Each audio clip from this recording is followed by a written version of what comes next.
All right, I really want to get into the character for you, Casey, so just really focus on the British culture. And imagine you're walking through the moors. You're not on the road no more. You haven't heeded the caution of the local patrons in the local pub. You've gone off the road. You've got to read this intro. Ready when you are. Actually, action. Well, if I were reading it like them... Cut. If I were reading it like them, I would say, today we continue our Dog Days of Summer triple feature with John Landis's 1981 backpacking trip through terror. Because then they get attacked by the werewolf. What the fuck happened? I got attacked by a werewolf. Oh. The locals are keeping secrets, the nurses are sleeping with their patients, and adult movie theaters are no longer the safe haven they once were as we ignore the warnings to stick to the road and keep off the moors. Also, we can meet a naked balloon thief turned werewolf in An American Werewolf in London. You're listening to How I Met Your Monster, a podcast that explores the introductions to your favorite movie monsters. My name's Zach. I'm Danny. And I'm Casey. And together we dive into the world of horror to find out how filmmakers have introduced us to our favorite monsters time and time again. This is How I Met Your Monster. Box. You opened it. We came. I met him 15 years ago. I was told there was nothing left. Who are you? Explorers in the further regions of experience. Demons to some, angels to others. Call you Meatloaf?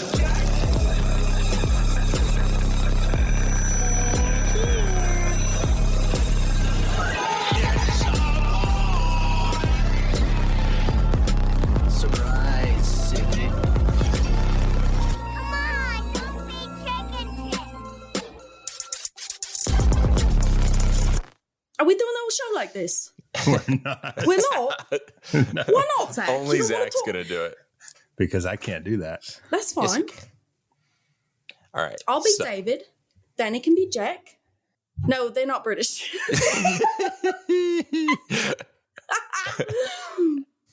I want to be Dr. Hirsch. She's my favorite character in the movie. Spoiler alert. Oh, yeah? Oh. I always forget how good of a character he is. I want to be Susan. Yeah. Susan. Yeah, the nurse that's a really big creep.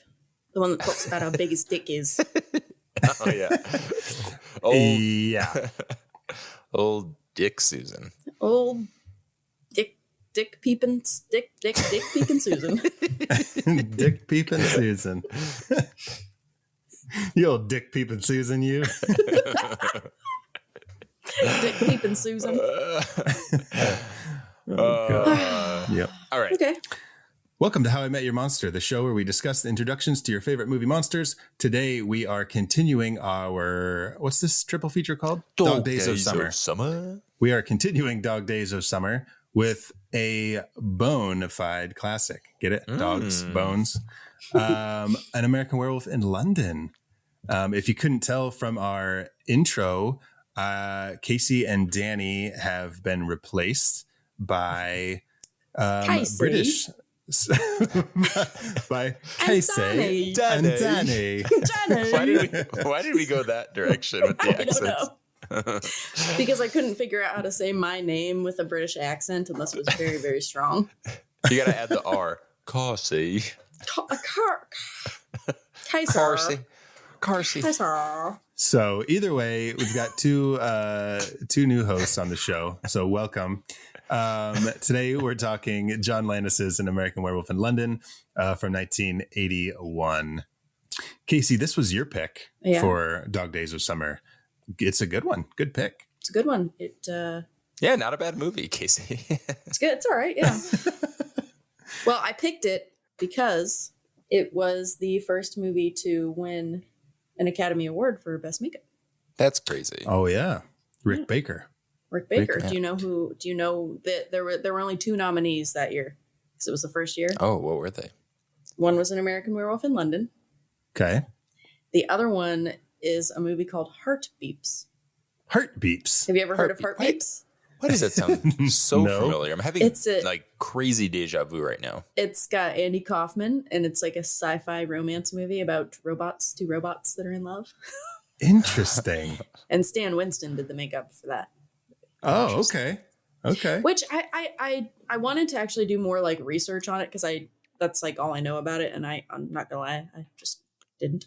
But I wanted to do more research on it because I wanted to see like why. I mean, I guess because the thing was 1981. Oh, yeah. So I'm like, hello, but the thing was really like not. People just didn't like that movie when it came out in 1981. I was just talking about the thing recently with someone. I genuinely don't understand why it was like, I don't know, such a critical failure even at the time. Why people, I just think people maybe shit on it. I think that maybe it was just too much. Yeah. For the time. Do you think the effects were too? Like it was too overwhelming? Yeah. That they couldn't even look past that I to think appreciate. So. I think so. Oh, I guess that makes sense. Because like now, God, people are so sensitive. It's strange now though. Like we can't get enough of that stuff. That's why people love that movie so much now. There is so much. True. Like that kind of set a standard. So much in that movie. Yeah. Mm-hmm. But anyway, we're not talking about the thing. Well, if you guys had to guess, since we're talking about the first time that a movie was nominated for the Academy Award for Best Makeup, the two that were nominated were Rick Baker and Stan Winston that first year. Yeah. Who do you think has more Oscars? Well, here's the thing. Up until about like 10 minutes ago, I've been confusing Stan Winston and Rick Baker for the longest time. Like I know who they are. I've seen them in plenty of like horror documentaries, but conflated. I don't know. That's really tough. It's you got a 50-50 shot. Right. So what I want to know is it a big lead or is it just by a few? Well, I mean, I'm going to go with Stan Winston. Wait, Stan Winston did Jurassic Park, correct? Mm-hmm. He didn't. Did he do Jaws? No. Well, I guess that wasn't makeup. That was just. Yeah, but it would be for not just for best makeup though, because there's all kinds of different things they could be. Like the animatronics. So it would be anything after 1982. Yeah, anything after. Oh, that's. I'm going with Stan Winston. You think Stan Winston has more Oscars? What do you think, Danny? I'm just gonna go with Rick Baker. I'm gonna put it in the oven. I'm gonna set it to 375, and I'm gonna bake her. My guess. You're Rick. You're gonna bake her. You're Rick. Nobody does a fake head like Rick Baker. Anyway. No. Stan Winston has 4 Academy Awards. That's it. Rick Baker has 7 Academy Awards. Fuck. So it was Stan just Winston. My love. It was just my love for Pumpkinhead and Alien. Oh. Yeah, I mean, he should have won something for Pumpkinhead. That is just amazing. Yeah. Stan Winston won Oscars for Aliens. Mm-hmm. He won 2 Oscars for Terminator 2. Yeah. And he won an Oscar for Jurassic Park. Yeah. He won Best Visual Effects and Best Makeup for Terminator 2. Was Terminator 2 the first movie to introduce visual effects? Because wasn't that a pretty new category too? I don't have that information in front of me. Oh, I'm sorry. So yeah, I don't know that. Well, we need to know Rick Baker's. Yeah. So Rick Baker has 7 Academy Awards. I have Rick Baker's. I wrote those down. I don't know why. Oh, so you knew Rick Baker had 7 Academy Awards. I knew he had 7. I just didn't know it was less than Stan. You dirty dog. But for all I know, Stan could have had 8. You dick peeking Susan. I thought it was going to be like 4 and 5. I didn't realize it. I didn't think because 3 is a lot in the scope of that kind of stuff. You know what I mean? Mm-hmm. Yep. Well, Danny, go ahead and read off Rick Baker's, please. Yeah, Danny, tell us what you got. Rick Baker won. Well, he was nominated for a bunch, but he won the Oscar for Best Makeup for starting with this movie, obviously. And then Harry and the Hendersons, Ed Wood, The Nutty Professor, Men in Black, How the Grinch Stole Christmas, and The Wolfman. See, not movies that I think not of. The 1941 Wolfman, obviously. Right, 2008. That was 40 years before An American Werewolf in London was even made. But the remake, yeah. Mm-hmm. Yeah, I don't even think of those movies. Like, obviously they count. Obviously they're a big deal. But I wasn't thinking about Harry and the Hendersons and the Grinch. I only remember Men in Black specifically because during the Oscars, my brother was pissed at Titanic because I love Titanic. But, back then, if you remember, if you were like around our age at the time in 1997, it was all about like Leo DiCaprio. Like he was the stud muffin. So my brother was like, screw him. He's just a teen heartthrob. I'm rooting for Men in Black. Well, Titanic was sweeping at the Oscars. And then in comes Rick Baker in Men in Black, grabbing that gold. And my brother was quite pleased. Nice. Yeah, for the makeup. You won that round. Yeah, for makeup. Anyway. Yeah. The one time I remember being absolutely pissed at the Oscars was what year would that be? 2014, 2015? When Richard Boyhood. Linklater, Richard Linklater did not win Best Director for Boyhood. Crazy. And it went to that movie that was Alejandro like 8 years. Inarritu? Inarritu? For what? For Birdman. I watched Birdman. And I was like, Not I was that so mad that Richard Linklater did not win because that was an incredible feat of filmmaking and whatever. I do Anyways. love Birdman. I know like a lot of people say that it's kind of overrated, but that's okay. I like it. But Boyhood, you got to give it to Linklater for that. He's had such like such a strong, prolific career to then like pull this sort of this type of movie and like kind of creative experiment just out of his butt. Yeah. And Right. it turns out to be really good too. Yeah.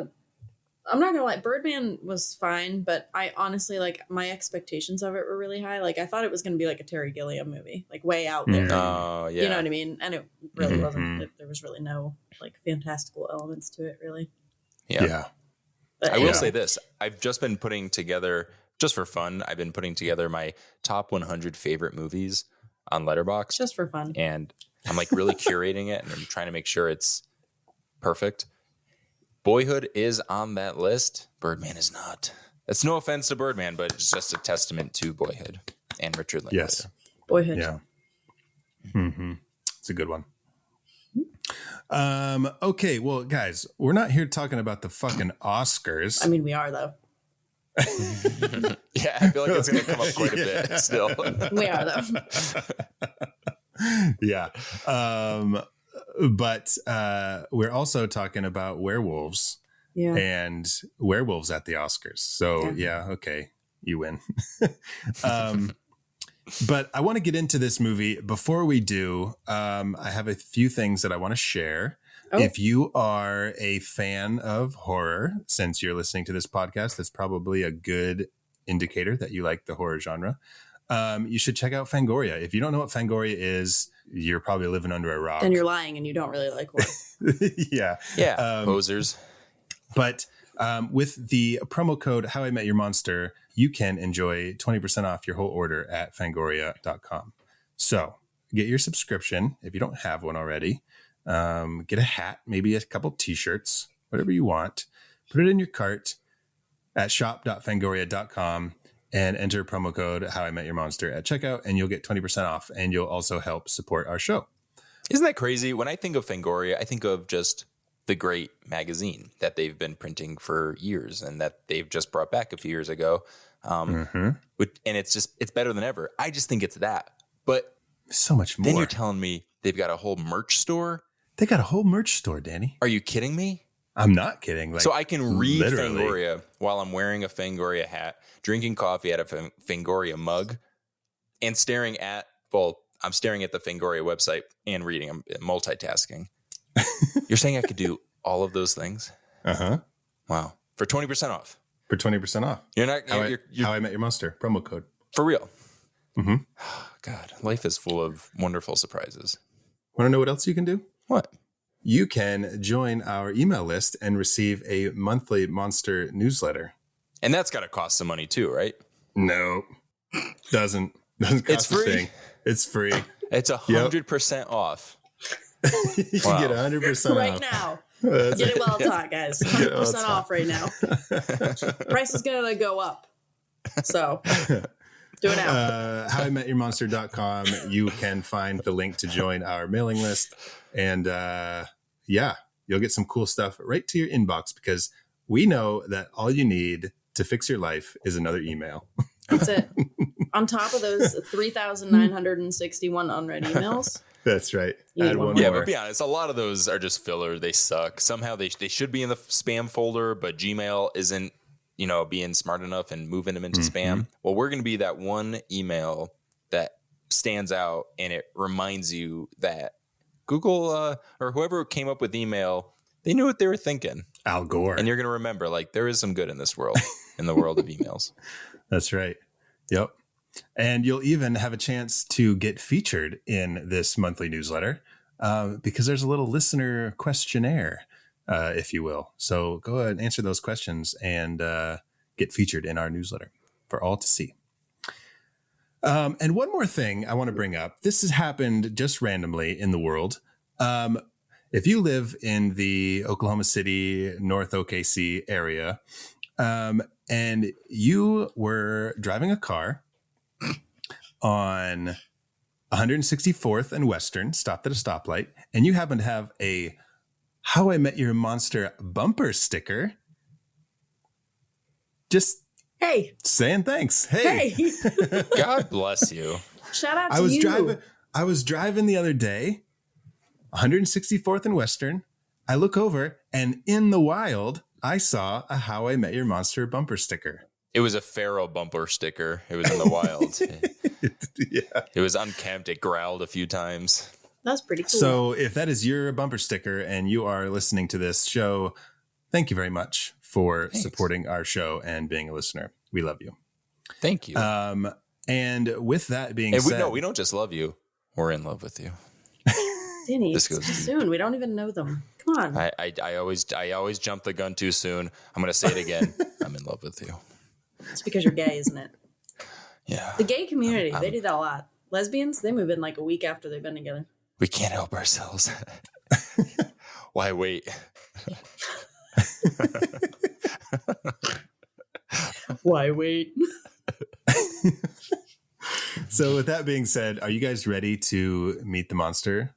The titular American werewolf in London?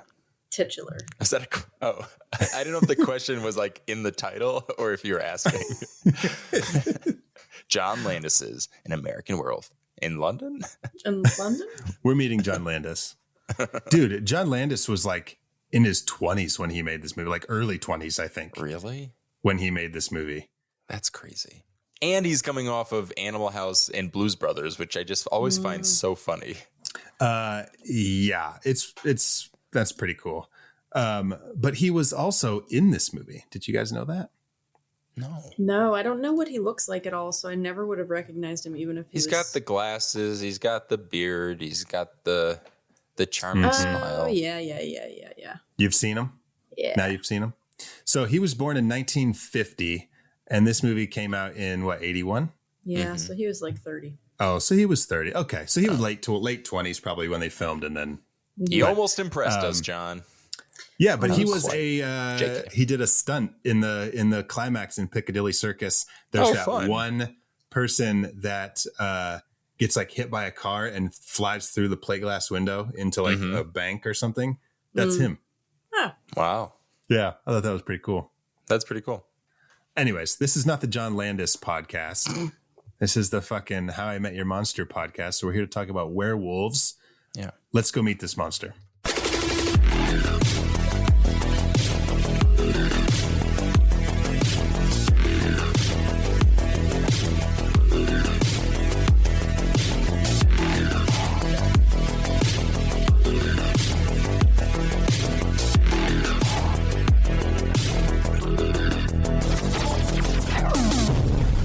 Casey, since this was your pick for our Dog Days of Summer triple feature, could you please read the synopsis from IMDb?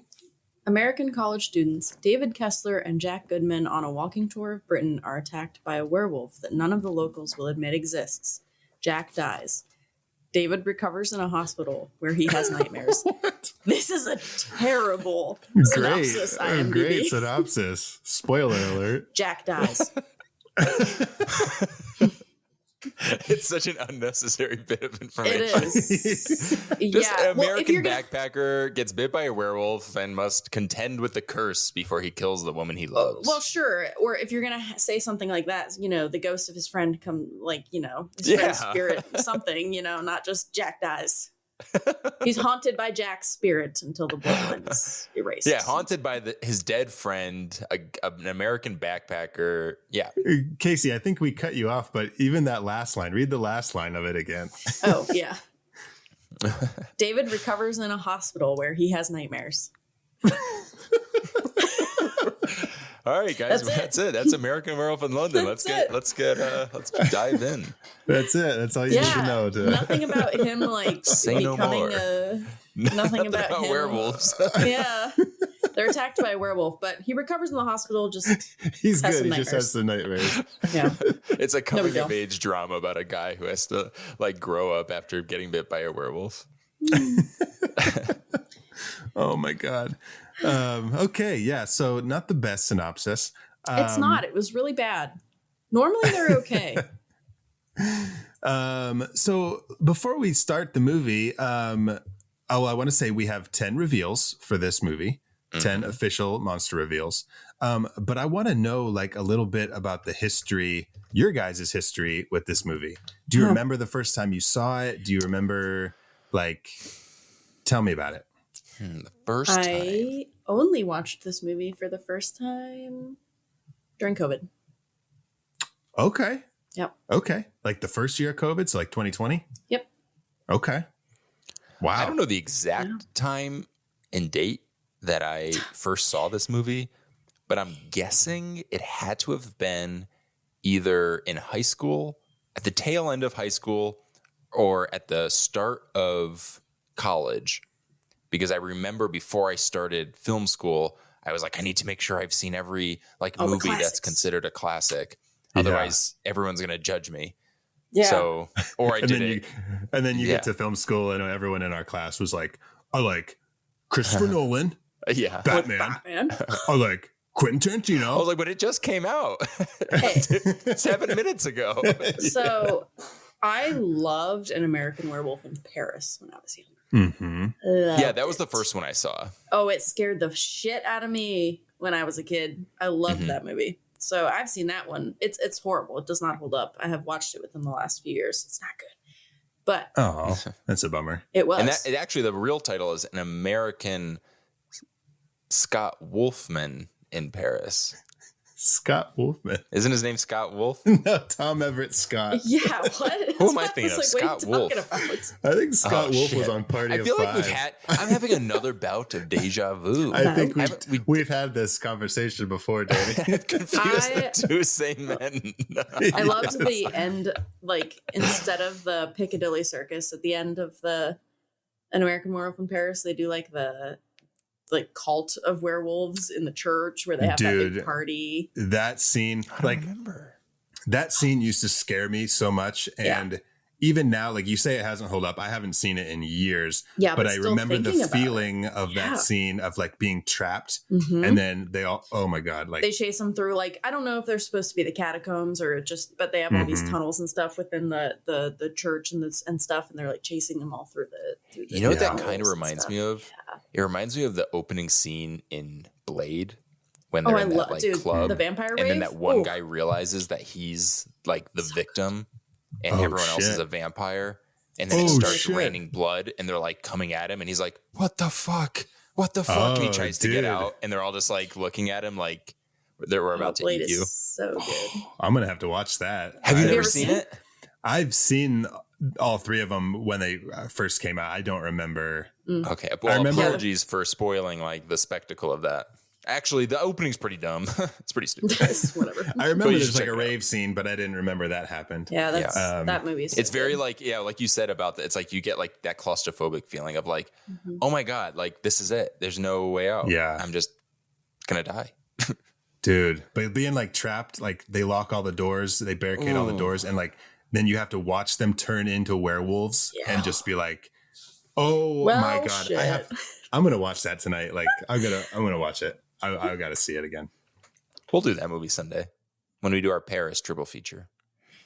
Under Paris, As Above, So Below, and American Werewolf in Paris. That's right. Perfect. I don't remember the first time I saw this, but I know I saw it really young because my mom showed it to us. My mom showed us a lot of really cool movies when we were kids.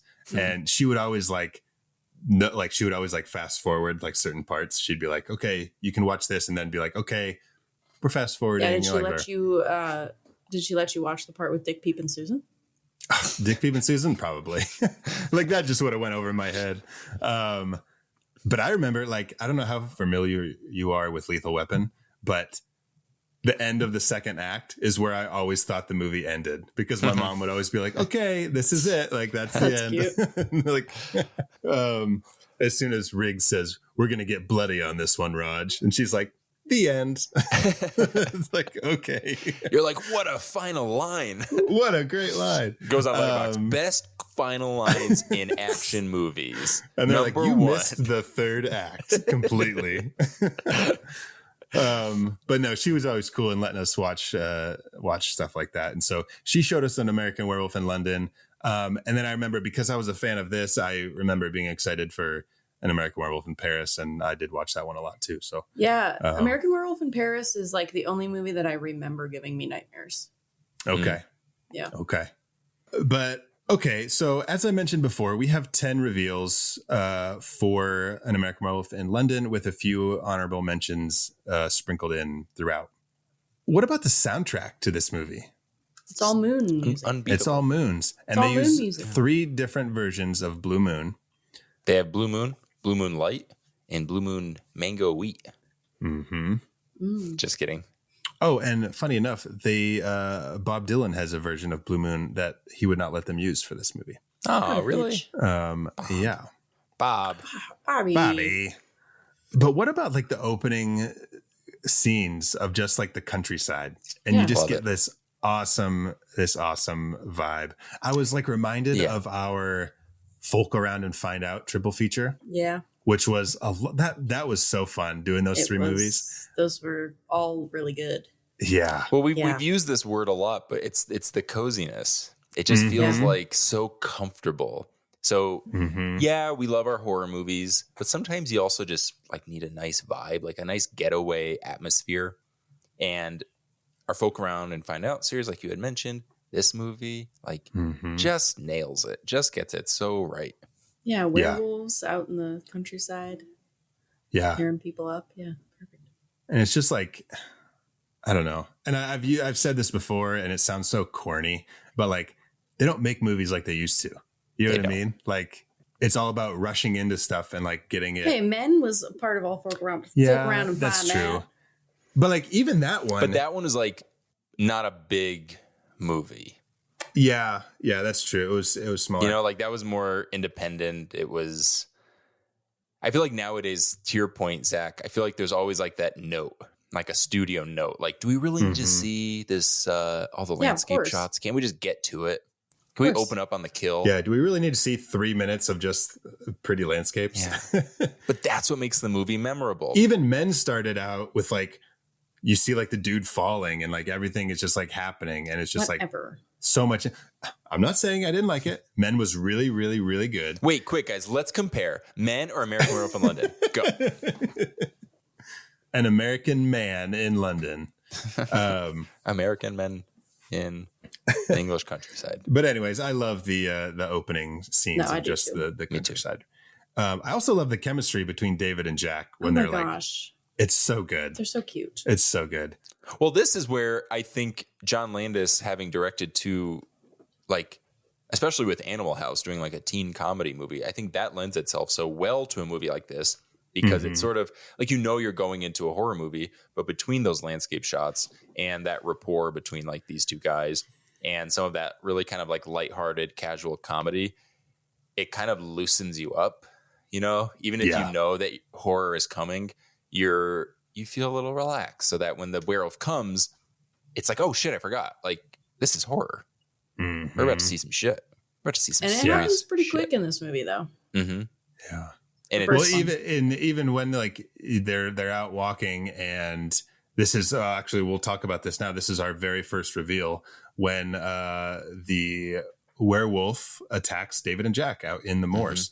They're walking and like there's this threat because they don't know where this howling is coming from. But then David trips and there's just like that. It's like a build up, and then like a moment where you just like kind of relax your shoulders because like they like giggle and then bam, he comes out of nowhere and gets you.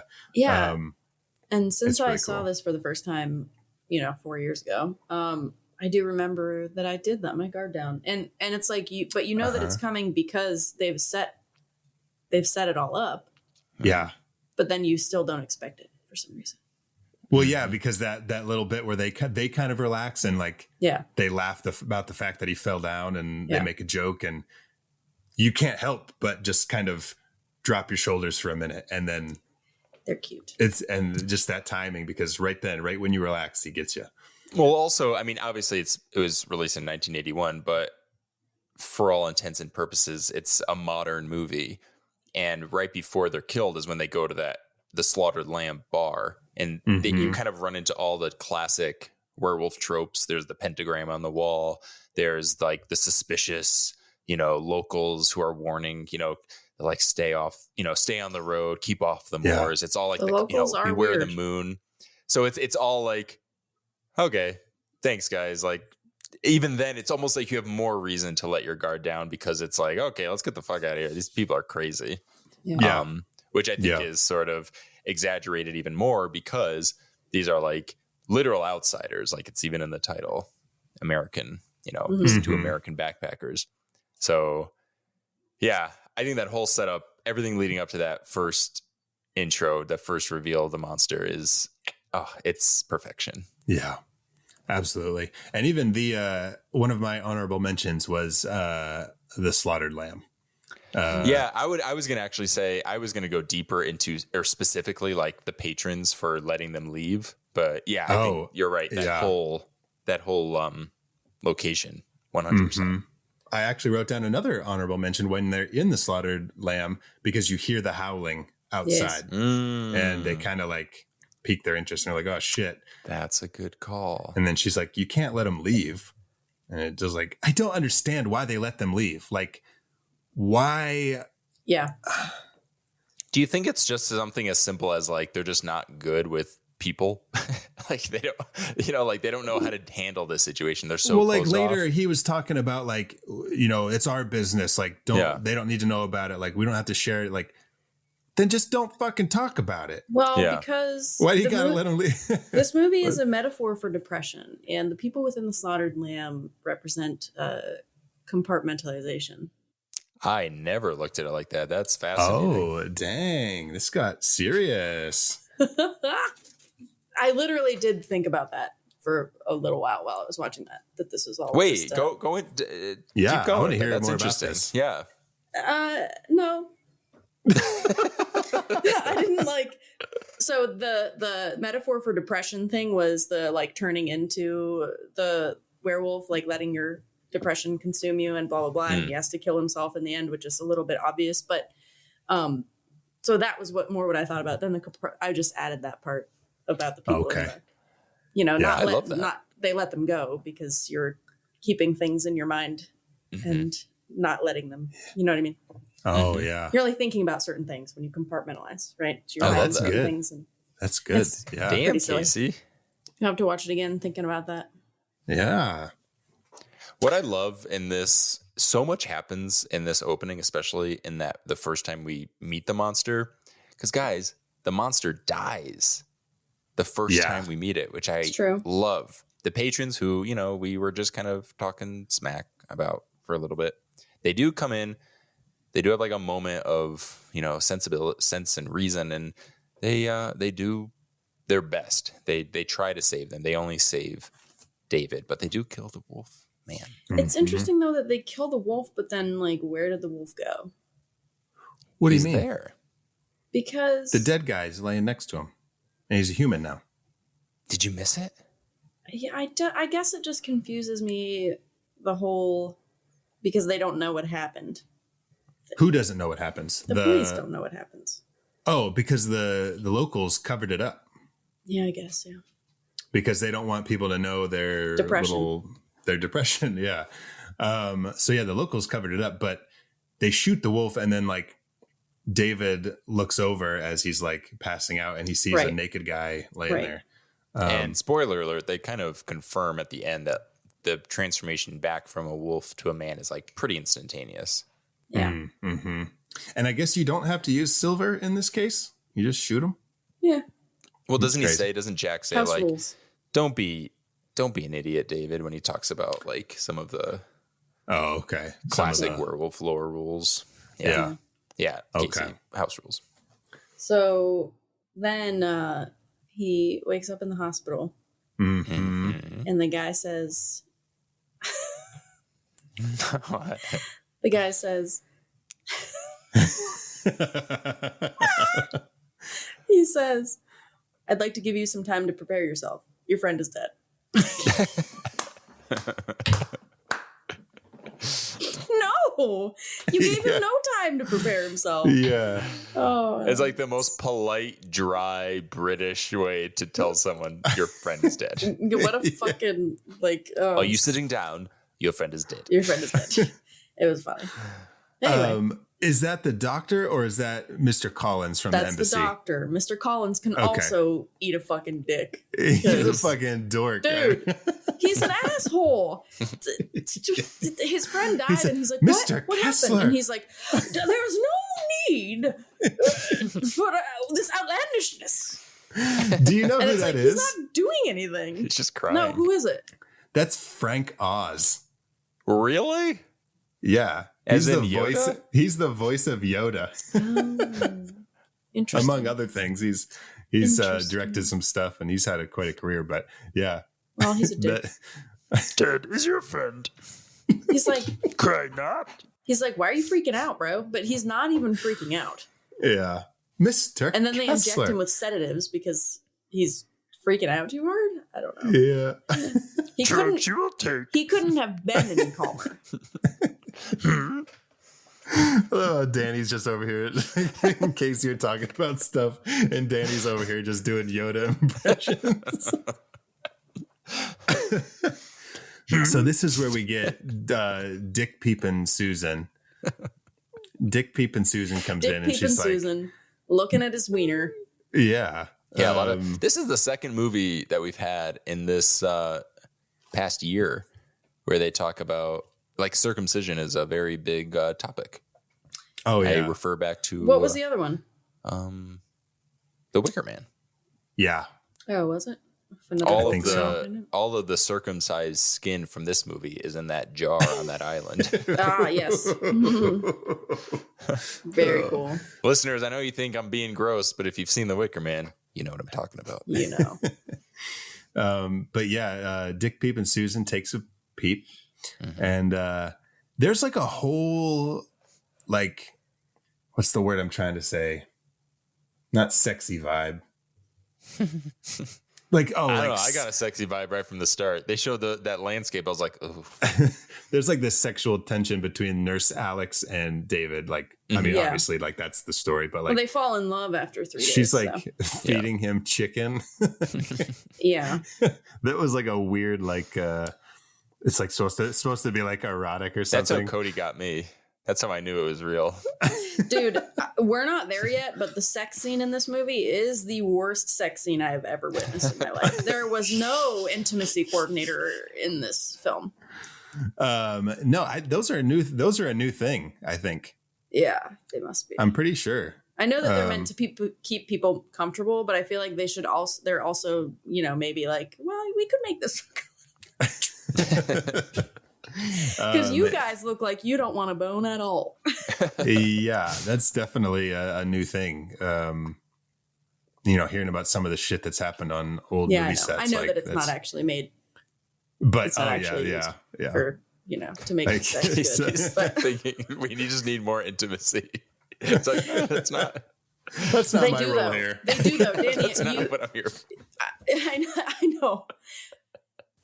We'll get to the sex scene later because I don't really have more to say, but I probably will say again. Casey's only notes are about that one scene. It was so She's like, can we please get to that? It's so bad. But So this is when Jack comes to see him too in the hospital. Yeah, but before we get to that, I do want to say a few things before our second official reveal. There are some really cool honorable mentions before we get there. And they're all in David's dreams. Oh, I forgot that the dreams all come before that. I'm sorry. David attacks a deer in his dream and just like starts eating it and tearing it to pieces. There's a really cool bit, which is a famous image for this movie, with David in the hospital bed in the middle of the woods. And is it Nurse Alex that comes up to him, or is it the doctor? And he's like got this pale face, and he opens his eyes, and he's fucking looks like a vampire almost. Yeah. But that's like a famous visual. Yeah, Salem's Lot looks like that. Coming to Max this October finally after like a 6-year delay. The new one, yeah.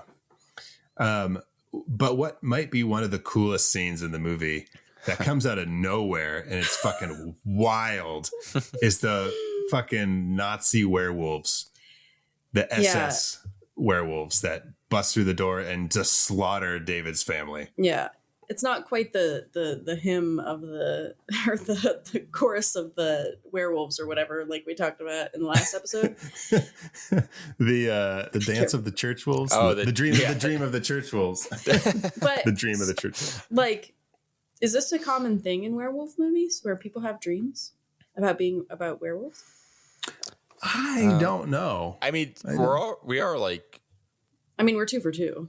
Yeah, dreams seem significant just based on what we've seen so far. I'm trying to think of the Wolfman, and but I guess they're probably used in movies as indicators, like that this person is feeling some kind of your way. Subconscious, like something is brewing internally outside of your control. But like, why did he dream about fucking Nazis with machine guns? Like, I don't understand that. It's crazy. Because would you say that they are wolf-like in a way? They are. Oh, okay. You don't think so? Oh, no. I mean, I guess now that you say it, yeah. Maybe it's his subconscious kind of trying to process what's happening. Maybe, he sort of deep down knows what's happening, because he does say before this that an animal attacked them. And everyone's like, an animal? Is David Jewish or is he not Jewish? What does Nurse Susan have to say? Well, they mentioned something about circumcisions, and they say that it's actually like it's norm not just nowadays. The Jewish people. It's not just. Okay. Yeah. So he's not necessarily a Jewish person. It could go either way. Yeah. Okay. But are you saying because of the Nazis? Which I could see if that was in his subconscious, maybe there was like that's what I'm thinking. A like, line you could draw up some kind of parallel. Yeah. Because it is kind of out of left field. Mm-hmm. I don't know, but it is a great scene.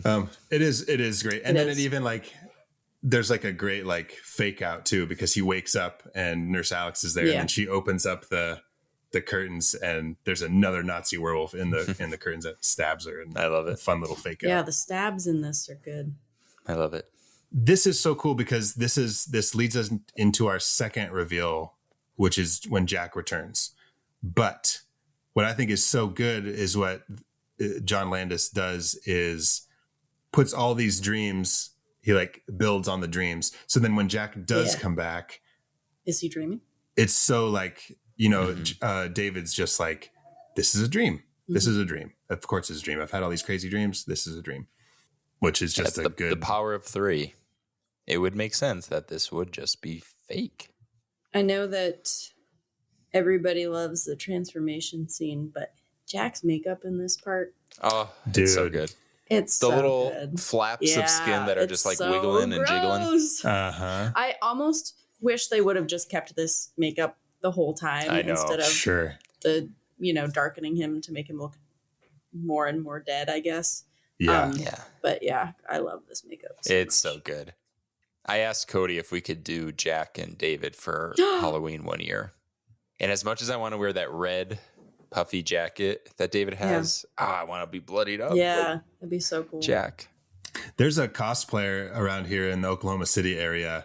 If anybody listening knows who this person is, let us know, because they are really cool. I've seen them at different horror conventions and things, and they have the red jacket, the jeans, the boots, the backpack, and like this giant wolf head. It's so cool. Like, you sent us a photo of that, didn't you, when you were at a convention? I did. It's so good. I was like jealous. I was like, oh, I want that. I just want to wear that all the time. We want to know who this person is, because it's so good. But the flappy thing on Jack's makeup, did you know that was an accident? Oh, really? No. Yeah, they were But like it's doing the perfect. makeup, and it kind of was just like there, and they're like, "Oh, that's really cool. Like, let's leave it." And like people were like focusing on that, and I guess Griffin Dunne got like really depressed while they were applying the makeup, because he would like have to sit in this chair for hours, and they would put this makeup on, and it just like he looked like he was dead, and so like he got like in his head and just like got super depressed. Interesting. And on top of that, he was also mad because this was supposed to be like his big break. Like this was his biggest movie that he had done. And he's like, people aren't going to be looking at me. They're just going to be looking at this fucking nasty makeup. So he wasn't happy about that. But I was looking at him. He's cute. Okay. Well, can we take this moment then to just applaud Griffin Dunne? He's such an underrated actor. Yes. Between this and After Hours and My Girl. My Girl. Oh my Girl. God. Yeah. He was like the teacher, right? Mm-hmm. So not unlike Veda, I also had a crush on Griffin Dunne when I first watched My Girl as a young child. Yeah. He's like painting his house when you first see him, right? Or is that? That comes after, I think. Or no, maybe not. It's been a long time because she since I've runs seen into My Girl. him and he mentions that.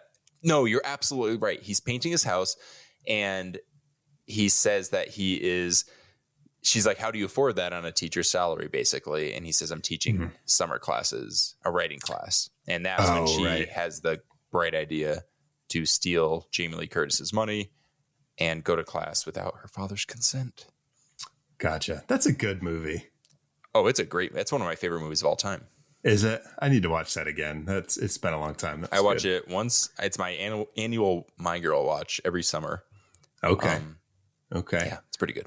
It gets remembered for like that. I won't say anything if you haven't seen it. It gets remembered for quote unquote that scene. Mm-hmm. But it is, apart from that, just it's definitely in my top 5 coming of age movies of all time. It's fantastic. Oh, okay. Awesome. Yeah. Awesome. Yeah, I'm going to revisit that because I want to see that. But yeah, kudos to Griffin Dunne for putting on that makeup and giving a great performance in this movie because he's so funny and just he kills it. I'm going to just say right now, he's the honorable mention for me in this movie. I think he is the VIP. I think he's the best actor in this movie, hands down. Okay. Yeah. So Griffin Dunne, I would agree with that. You done good. Yeah. This whole scene is great because it basically it helps David kind of confirm what's going on. The fact that he gives like the rule. It's like the Randy Meeks scene in Scream, but it's for werewolves. And he basically tells him like, these are the rules of the werewolf in the context of this film. Basically, like he says, I was murdered an unnatural death, and now I walk the earth in limbo until the curse is lifted. The wolf's bloodline must be severed. And then, of course, just like Corey Haim says to... just like little Marty Coleslaw. Yeah, just like Marty Coleslaw says to the werewolf in Silver Bullet, he tells him he has to kill himself. Yep. Coleslaw. Yep. I would argue that David does it in a little friendlier way. I mean, they're buddies. Jack? It's hard to tell. Yeah, dude, I struggle every time we're talking about these characters. I have to be very conscious that who I'm picking, Jack or David, because I get the two names mixed up. Jack is dead. Jack is dead. David is David. Jack's attacked. Attack. Jack. David is naked. When he wakes up in the David. zoo. I have so much to say about certain things. Okay. Okay, let's move on. So Jack is back. Let's see. What is our third reveal? Oh, I have an honorable mention before our next reveal. David tells Alex that he's a werewolf. Oh, yeah. We will have to backtrack because this is after the sex scene that I know Casey wants to talk about. So we will backtrack. But so I kind of had that as an honorable mention because he's revealing himself as a monster. But like, I think that's it. Yeah, I didn't even think of that. Not really. We're not seeing it. I also do love, since we're kind of gonna like kind of live in this part of the movie for a bit so that we could get to that sex scene. Can't wait. God, I can't wait to talk about this sex scene. I love that they reference a lot of movies. Earlier, they directly reference the 1941 film, The Wolfman. Mm-hmm. And then again, when Jack comes back as a decaying, like even like really super decayed, he name drops the Wolfman again. He asks David if he had seen the Wolfman. David says, "Is that the one with Oliver Reed?" So I just thought we'd be remiss to not acknowledge a movie reference to the 1961 werewolf film, The Curse of the Wolfman.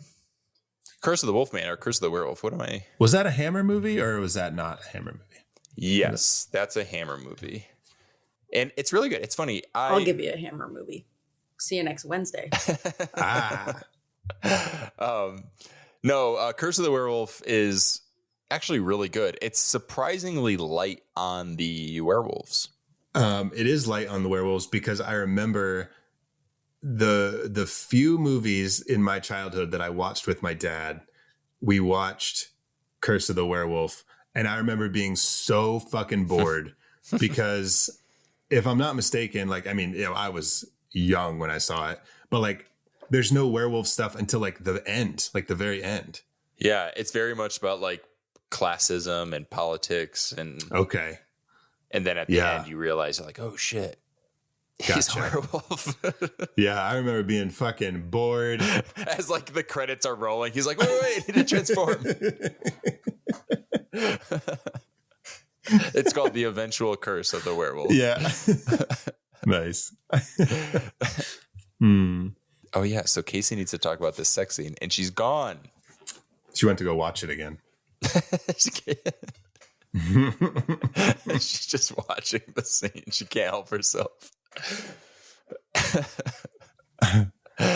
You just hear Moon Dance playing in the background.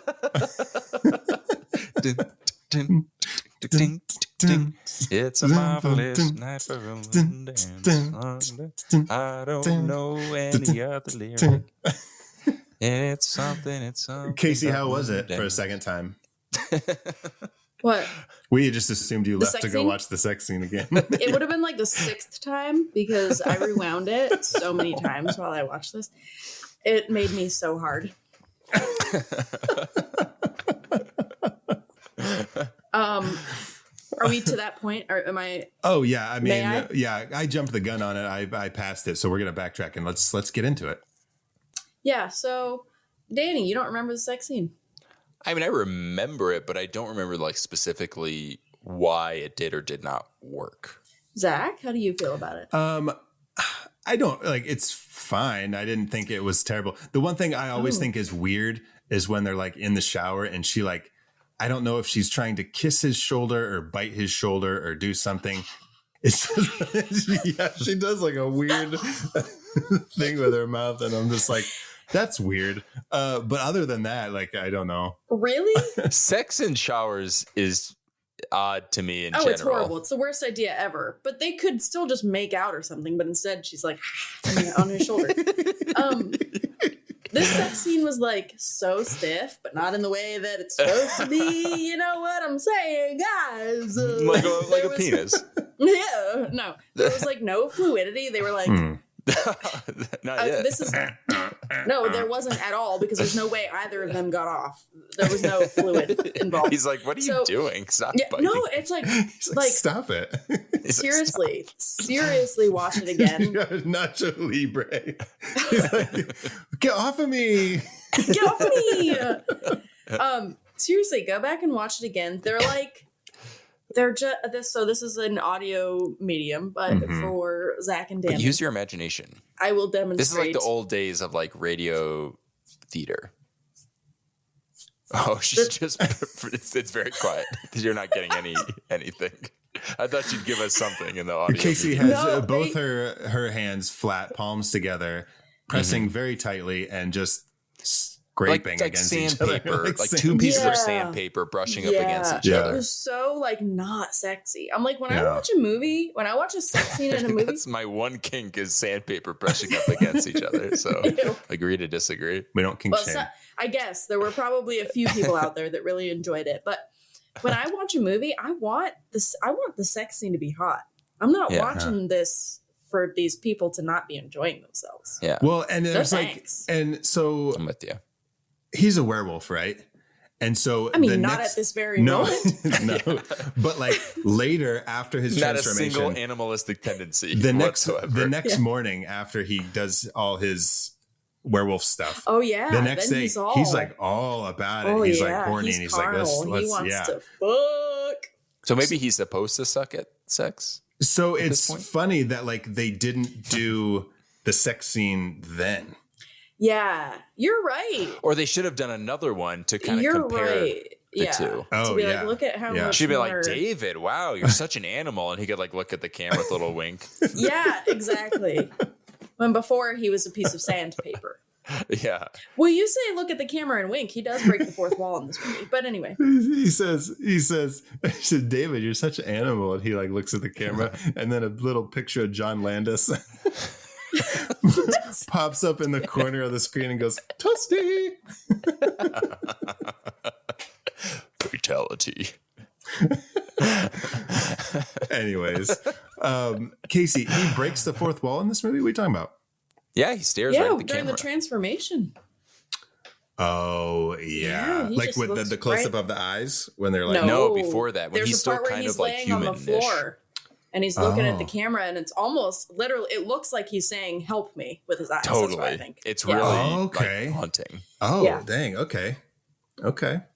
Yeah, so if you guys listening to this, go back and watch the sex scene and then look Yes. at when David stares at the screen and basically says, help me with his eyes. And then go back Classic. and watch the sex scene again. Yes. Again. And Because you'll you're see, going to want more of that. and during the sex scene, you'll see that he also stares at the camera and says, help me with his Says, eyes. help me. Yeah.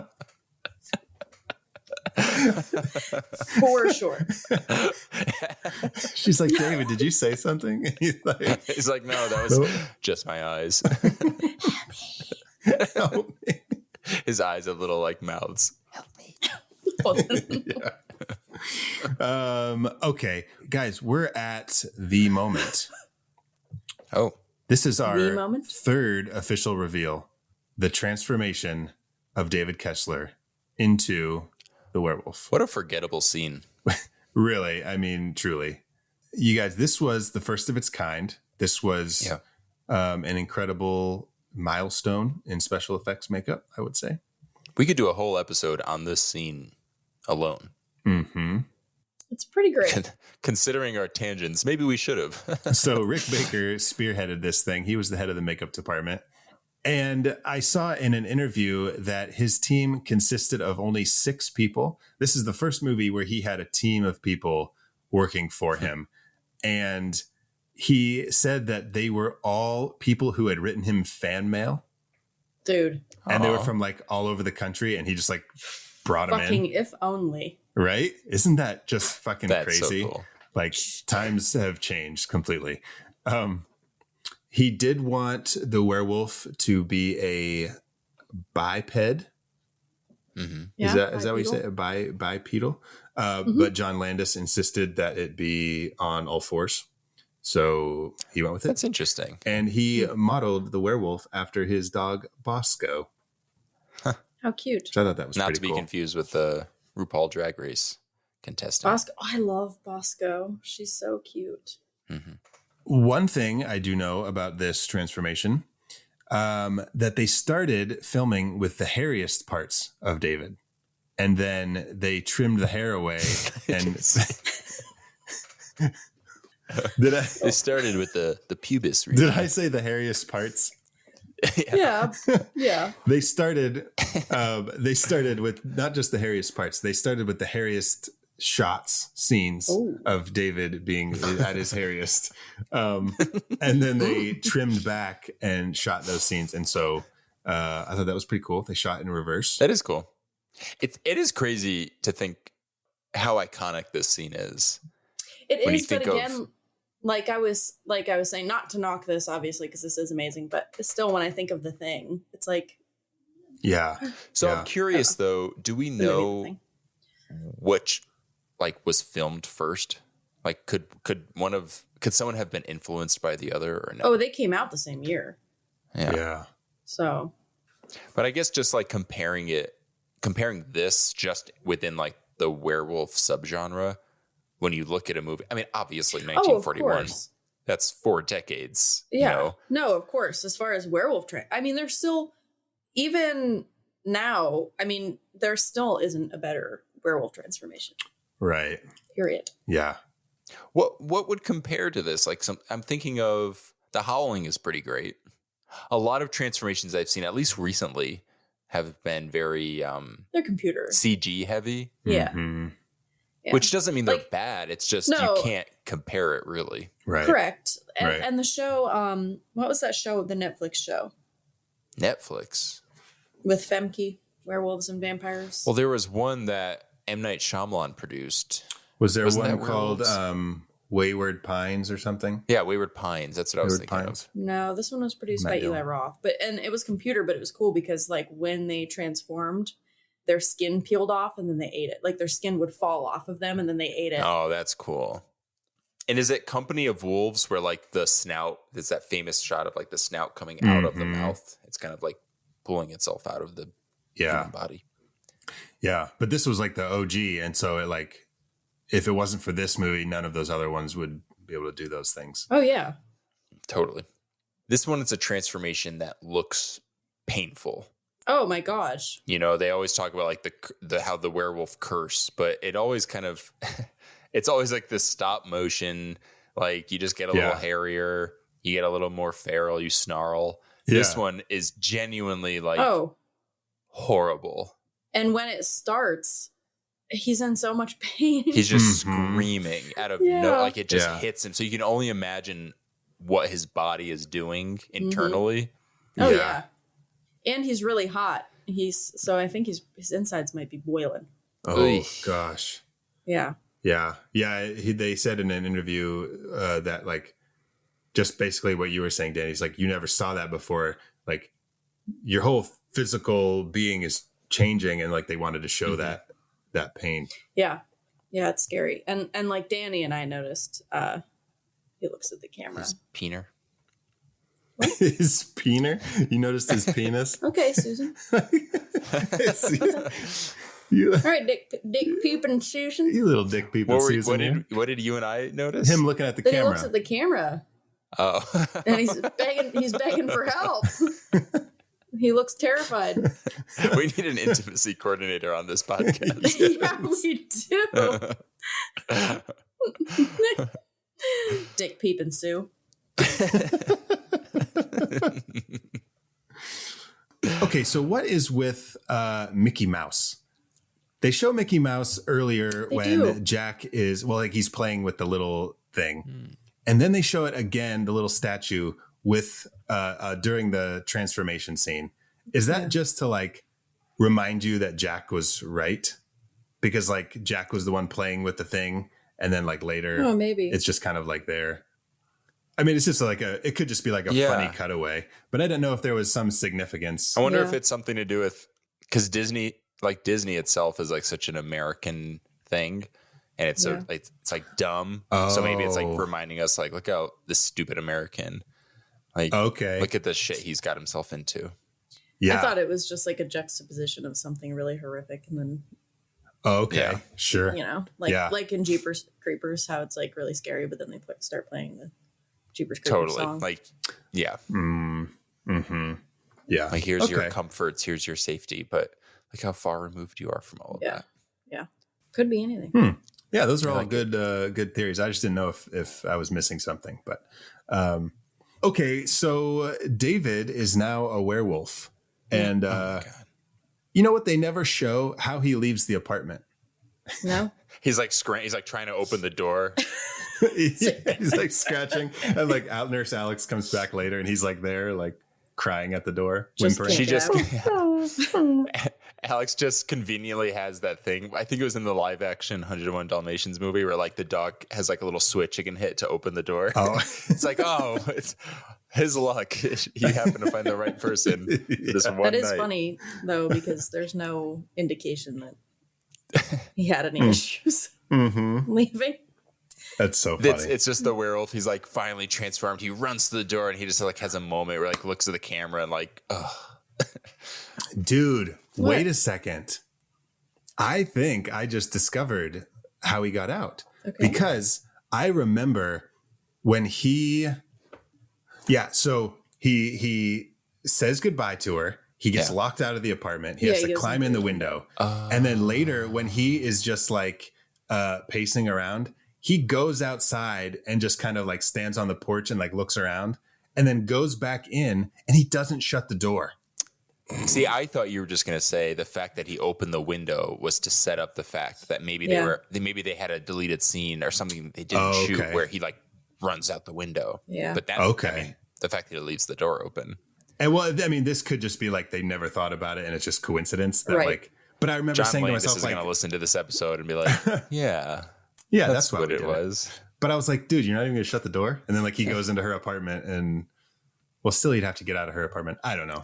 I'm telling you, fucking rude Americans. Rude Americans. Americans. Mickey Mouse and their but somehow he gets out and he goes on a little bit of a killing spree, if you will. I mean, who doesn't though? Can you blame him? I mean, if you turn into a big wolf, what else are you going to do? And you're in London, when in Rome. Yeah. Professor Lupin didn't kill people. When in London. In London. He didn't? No. What did he do when he was a wolf? He saved them from the other wolf. Oh, but what about the other times when he was a wolf? I don't know. I think they've said things that, well, the whole thing is that he's supposed to be able to quell it with his potions. But I think they mention in the book at least that he would eat like sheep and stuff. It's my favorite Harry Potter movie. Okay. Me too. Yeah. Guys, remember I was talking about my top 100 movies of all time? Mm-hmm. Is Prisoner of Azkaban is in it. Nice. Love that movie. Me too. So nice. Good. Okay, but we are talking about an American Werewolf in London. We are talking about werewolves. God forbid we talk about another werewolf. I'm the one that did it. I'm the one that did it. An American werewolf at Hogwarts. He's a British werewolf at Hogwarts. A British. Well, David Kessler would go to Hogwarts. David Thewlis was the actor who played Lupin. Oh, shit. And his name was Remus, which is the brother of Romulus in the story of Remus and Romulus, and Alien Romulus just came out. Okay. And so we're going to talk about Alien? And John Landis, the ship landed in the first movie, and that's where John Hurt got attacked. Oh, I see. See, I was thinking more like the Kessel Run. Oh my goodness. It did the Kessel Run and David Kessler and space, Star Wars, Alien, the whole thing. So is Alien in the same universe as Star Wars? Yes. Guys. Whoa. What if there was a scene where Han Solo one day accidentally, he was like, I'm going to go on the Kessel Run, but he accidentally went on the Kessler Run. And it was a Han Solo meets the Wolfman. Yeah. And then it turns out it wasn't a Wolfman. It was a Wookiee. And that's how he met It was Chewbacca. Oh my God. Yeah. Guys, this has been the How I Met Your Monster conspiracy theory of the week. Casey's like, you can't just do that. I said something about getting back to the movie that we're talking about. You're like, we're talking about werewolves, and then all of a sudden you started talking about Star Wars and Alien Romulus. I hate you. Hit it. You're telling me that NASA is going to kill the president of the United States with an earthquake. Not exactly the kind of thing a Secret Service agent can just throw himself on top of. The whole Vietnam War was fought over a bet. Howard Hughes lost to Aristotle Onassis. This is the third issue this year. Conspiracy theory. That was one of our best. No way. One of our better ones. That was good. That one was actually real. I think that's why it worked. Yeah. Because George Lucas, John Landis, and Ridley Scott all got together at a table and said, guys, how are we going to make this cinematic universe work? It's all, and George Lucas just looked at them with like a slow, dramatic blink and then said, Wookiees. The planet of Kashyyyk is the glue that binds all cinematic universes together. And then Steven Spielberg pops up in the corner and says, Toasty. Credits roll. That's so dumb. I don't know why I keep doing that. I love it. I think we need to do that more often in every episode. Oh, God. Okay. So David Kessler, now a werewolf, goes on a killing spree. His first victims are going to be our fourth official reveal. Yes. I failed to get their names. I just wrote party guests, but okay. But they get attacked outside a apartment complex or like a apartment building, where they're like, let's go around the back and scare Frankie or whoever the fuck. And that was a bad idea because they get attacked by a werewolf. That's why if you're ever late for a party, always walk through the front door. Yes, because you never know. No shenanigans. Where American werewolves will be lurking. Yeah, a lot of these don't show a whole lot. Yeah. I don't even think they show him in that scene. You just hear them like the growl and like getting attacked, right? Yeah, and then later you see the guy stumble upon the severed arm. Yeah, he like steps in something squishy. Yeah. So-and-so, is that you? And then he stepped on his arm. And it was like funny because I was like, I do love that, like when the attack is happening, the hosts of the party are commenting on all the noise and ruckus. Yes. Yeah. And they're like, those damn hooligans. Yeah. Oh, God, I love little bits like that. It's so cool. But then in our fifth official reveal, David's werewolf visits the London waterway and eats some homeless guys. Yeah. I had heard that there was an extended scene and it was supposedly cut because it was too insensitive. Oh, towards homeless? Yeah, I guess just like the guys were just so helpless, just out there exposed in the open. And like their situation was unfortunate enough. But then to kind of like, I don't know, it almost kind of made it seem like they were being punished in a way, which is just kind of all, kinds of fucked up. Yeah, but he's also not discriminating. I mean, exactly. There's 100% a case to be made for that too. Yeah, definitely different than the werewolf in our last episode who had like a conscience of some kind. Like a moral compass almost. Yeah, a questionable moral compass. Yeah, totally. Yeah, a self-righteous moral compass. Yeah. This one, this werewolf is just like, well, part of the reason why I think maybe John Landis wanted him to be on all fours because he's just like an animal. Yeah. Yeah. He's not a lot of people comment on the fact that they think it's like a wolf or a dog or something. Yeah. Because like that man part of him is gone and it's just like full on animal.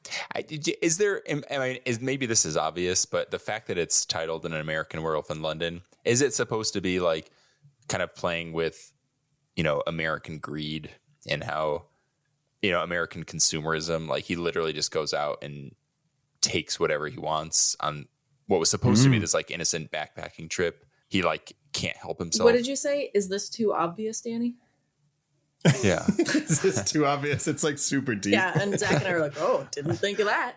Oh, yeah. Never in a million years I thought of that. I don't know if that was like a read that more people have had before where it's like, well, he's like the quote unquote dumb American who like can't help but just like he has to make his mark when he's touring in another country. He can't just kind of blend into their culture. He has to consume it and destroy it. Yeah. Or he just like can't help being like a stupid American. Yeah. Yeah. Cause even this whole sequence is so excessive. No respect for other cultures. Totally. Yeah. Like, I feel like we're like, it's like what is it? A spoil of riches, or I feel like I'm saying that, but, I know what you're trying to say. What am I saying? What are you saying? I know what you're talking about. What are you saying? Look that shit up. Look that shit up, Danny. Hold on. Sorry, guys. Oh, it's an embarrassment of riches. An embarrassment of riches. Which doesn't itself sound right? I don't know. I don't know anything anymore. But we're talking about werewolves. Well, we know what you mean. You know what I mean. We're dumb Americans invading a civilized culture. For sure. Yeah. And I'm the dumb American trying to comment on it, not knowing how to word it correctly. An embarrassment of riches. But this next sequence is really good and has one of the coolest shots in the movie, I think. Man. This is our sixth official reveal. This is the man in the London Underground. Oh, Zach. AKA the subway. The dude in the tube. Good God. The dude in the tube. The dude in the tube. This is the dude in the tube. Yeah. Not to be confused with the boy in the plastic bubble. The man with a plan, which he is not because he does not make wise choices. I mean, what do you mean he doesn't make wise choices? What choices does he have? Yeah, I don't know. He's just, first of all, rookie mistake number 1.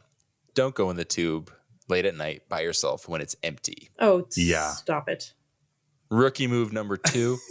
When you think you hear an animal, you should already be out of there. No. I just think of Mick Jagger being like, walk in Central Park or something like after dark. People think I'm crazy.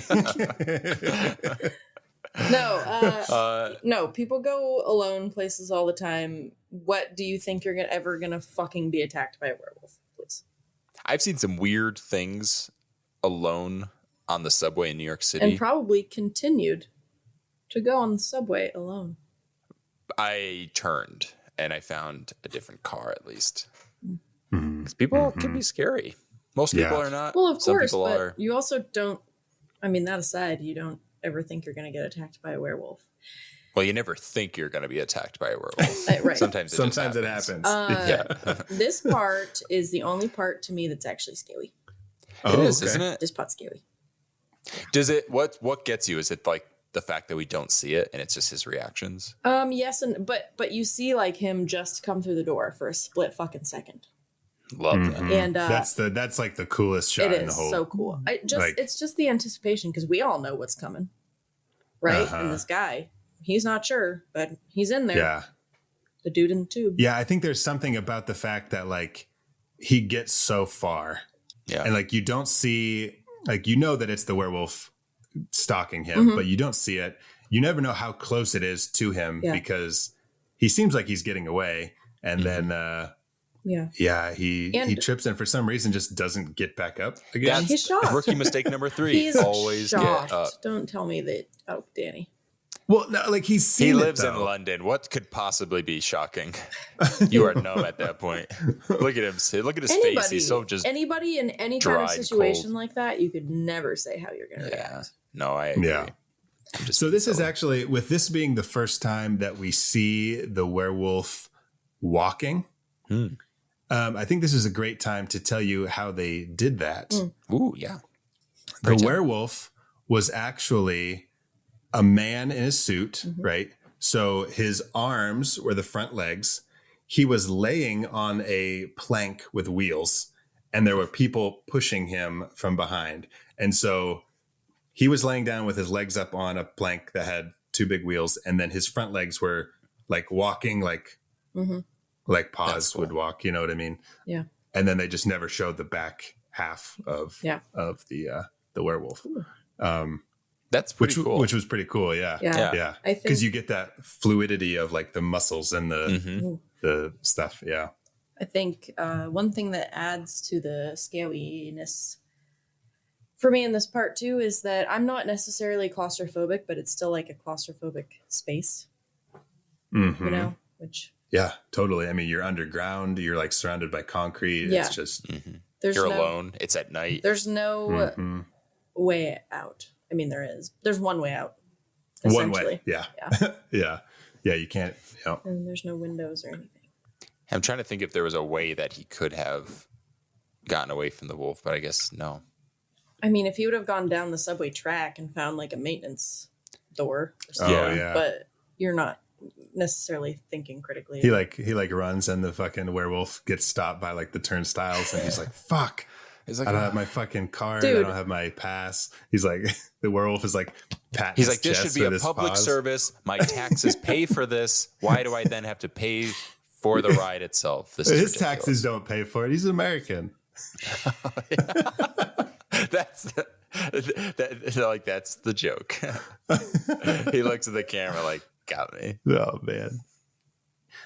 This is when David, who has woken up in the zoo naked, steals a balloon from a little kid with his fucking wang hanging out. This whole scene is so strange. But it gives us the best line of the movie. No, so when he takes the balloons from that kid, that smirk that child gives him is the creepiest fucking thing I've ever seen. And this is a naked man taking balloons from a child. Yeah. But that fucking kid is so creepy. It's kind of just like the same look that in our previous episode, Silver Bullet, that Marty Coleslaw and the gas station attendant like had so with weird. each other. They're just like, I got the impression that was like actually the actor kind of getting a kick out of the scene. The Childs? maybe. Yeah. Yeah. Probably, but Like it's fucking funny, creepy. but it is creepy. What does he say? A naked American man just stole my balloons. What? Mm-hmm. Oh Yeah. God. So good. he woke up in the zoo. Was he in the lion cage? Yeah. I think he's in the lion wolf. cage. He's with the wolves. Oh, that makes sense. Wolf That enclosure. that makes sense. I Yeah, love the that, wolves. by the way. Like little touches like that are so fun. The way that they're just kind of, they're not afraid of him, but they're obviously not attacking. So it's like, one of us, one of us, Be one of us, Michael. Yeah. Yeah. So yeah, he wakes up with the wolves, and then he's got to run around the fucking zoo naked and find all these different things, like that fucking coat, which is like kind of iconic at this point. Like there's so many iconic things in this movie, but then he's got that coat and he's like waiting in the fucking bus line or something. Like the guy's looking at him. I don't know what it is about that scene, but it feels like such like British humor. I don't know what it is about that. What is No, I get that. I know what you're talking about. What am I thinking of? Who did Monty Python? Monty Python. Thank you. It feels Monty Python-esque. Like Okay. light. Sure. Which I appreciate. Yeah. And he gets back to the apartment. He gets back to the apartment. This is where he's all like horny. This man comes back. This man that you I don't know, I guess they're in a relationship after a day. Yeah. This man that you Well, she did feed him chicken. She did feed him chicken in the bed, sure. in the They hospital had bed, weird sandpaper sex. and she and she breathed on his shoulder. Yeah, she so Like they're in like a steamy shower, but the water isn't hot. It's just from her going. radiation. So What did this man do, this Casey? man, What did this man do? Do you guys really I don't not remember. know Tell where me. I'm going with this? No, this- I don't remember. Tell me. This man that you are in a relationship with left your apartment, didn't tell you where he was going, comes back the next day wearing a woman's coat and tells you he woke up in the zoo. And you're just like, oh, that's crazy. But wait, is this before or David. after Alex has spoken with Dr. Hirsch? They're on the phone when And- he comes home. Like, he comes home and then he calls right away. And she's like, oh, he's being so silly. What? Oh, that's right. What? Because This Hirsch is man- basically like, he's basically not saying that he believes in werewolves, but he is saying No, but there's none of the fact that David believes he's a werewolf could be just as dangerous. No, she's so not. maybe that's something? No. She's just completely oblivious and believes that this man who left her apartment and came back in a woman's coat woke up in the zoo and didn't know what he did the night before. Yeah. I'm sorry, Alex. You're fucking stupid. I'm sorry. Like, you don't. Maybe she just got out of a relationship where she felt like she was maybe too conscious of what her partner was Don't doing. So now make she's like, Alex, excuses step for back, her, Danny. Let him do. You Let him do think his that thing. And now she's like, wow, I really did it this time. So- of all the times to be lax about Red people flags. in my life. Hello. Red flags, Oh, I red think it's a jacket, super red red flag. Yeah. But Red like, blood. yeah. So Casey, I'm with you now because I didn't think about it before, but now I'm with you because if she was staying with him because she liked him and he came back and gave that excuse, you're crazy. Not Alex. a fucking chance. But if she's staying with him because she's like, oh, this man is unwell, Right, he's according to mental. the doctor, Yeah. then like she should have just been like, hey, David, like, I'm glad you're back. Yeah. We're going back to the Yeah, hospital. let's like, come figure with me. this out. You know No. what I mean? Wait, all right. Can They I get step in in bed as the and he middleman starts for a making moment? out with her neck and she's like, oh, he's being so silly. Can I step in for as the middleman and just say, maybe it's a bit of both. She is trying to protect Danny, him, I but she don't is give a single fuck. Let me finish. She's into him, but she is trying to take care of him. So there is a little emotional conflict where she's like, shit, maybe this guy who I have been falling for, maybe I should remind myself that he was in this very like Then they show serious. us that. Then they show us that. But They I'm did just not saying, show us but any then of that. But she does speak with Hirsch later, and they kind of unpack that a little bit at after least. they get to the hospital. If the doctor wouldn't have called, they would have had more sandpaper sex. That's true. By no means am I disagreeing with you. I agree 100%. I wish that they I'm just trying to But I wish they would have shown us more of what they made her look like an idiot, probably because it was 1981 and she was a woman. No, maybe they should have had the Hirsch scene earlier. Yes, so that where they have the conversation, and then she's Zach like, said, "Oh shit, we're gonna take you back to the hospital now, and we're gonna figure this out." Yeah, I agree. Yeah. Okay, see, I think we just rewrote the movie. I feel like we just doctored the script. Yeah, I bet they put that in American Werewolf in Paris. I almost said An American Werewolf in Paris, but that's not the title of the movie. Yeah, nope, just American Werewolf in Paris. I'm sorry for getting so passionate. Well, don't be sorry. I love it. So, we haven't mentioned yet, speaking of Alex, the first time I ever saw that actress was in... Anybody? An American Werewolf in London. Well, okay.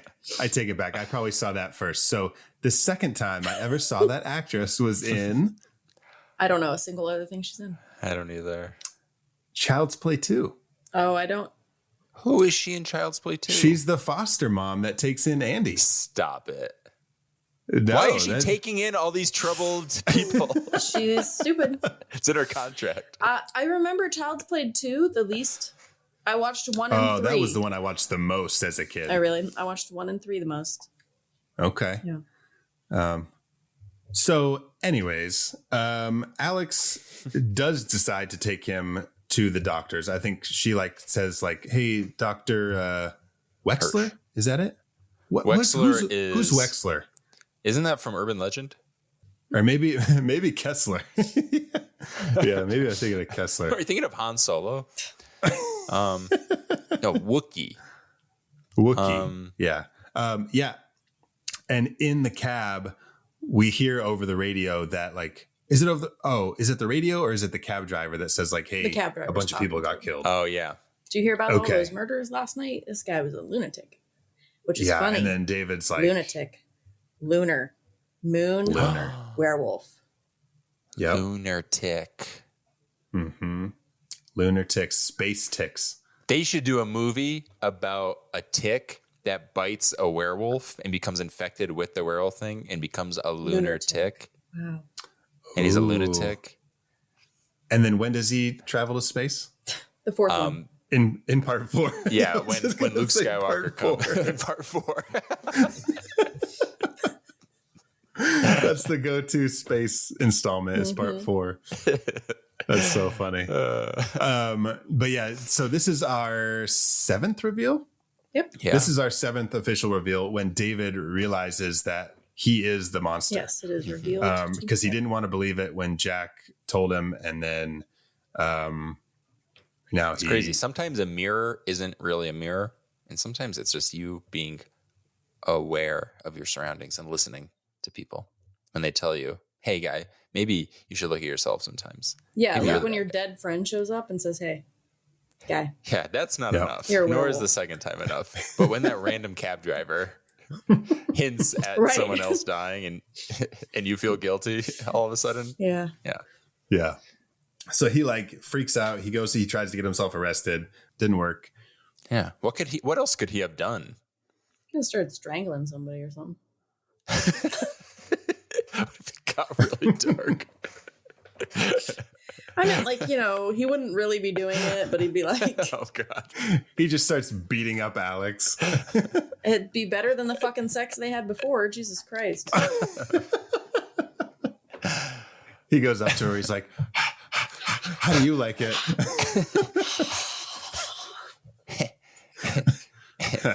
That's so weird. Oh my God.